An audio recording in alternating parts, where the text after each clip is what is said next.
ฮอดตลอดเวลายามเมื่อจากมาคิดฮอดแท่นาสาวสาละวันคิดฮอดแท่เด็กห้อยยิ้มหวานหวานน้องนั้นคิดฮอดสาวสารวันแก้มจันทร์คนเคยเป็นแฟนสายแนนให้เกี่ยวคือลำวงลาวเกี่ยวกันน้อเฮาให้คือลำสาละวันตุ้มเปิดตุ้มเปิดยามเสื่องลำวงเข้ากันสายแนนให้มีใจมันเกี่ยวกันคือลำวงลาวสาวสาละวันน้องนั้นอย่าลืมเด้ออดีตงานบุญ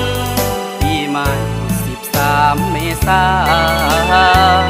เคยเที่ยวสมงานตัดหลอกกับน้องควันตา13 14 เมษา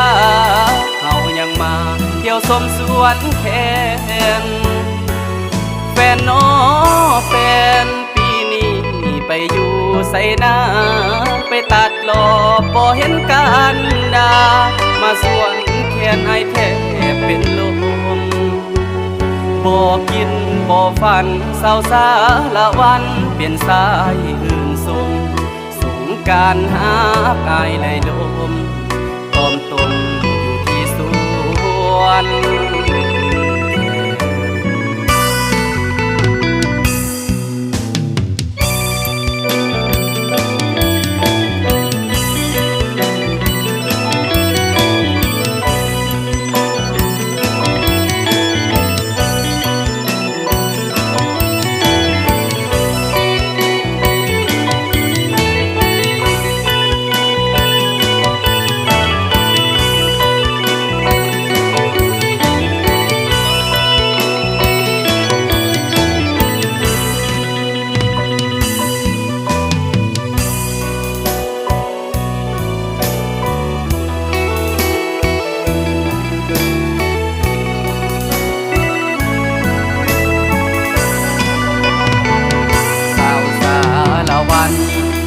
น้องนั้นอย่าลืมเด้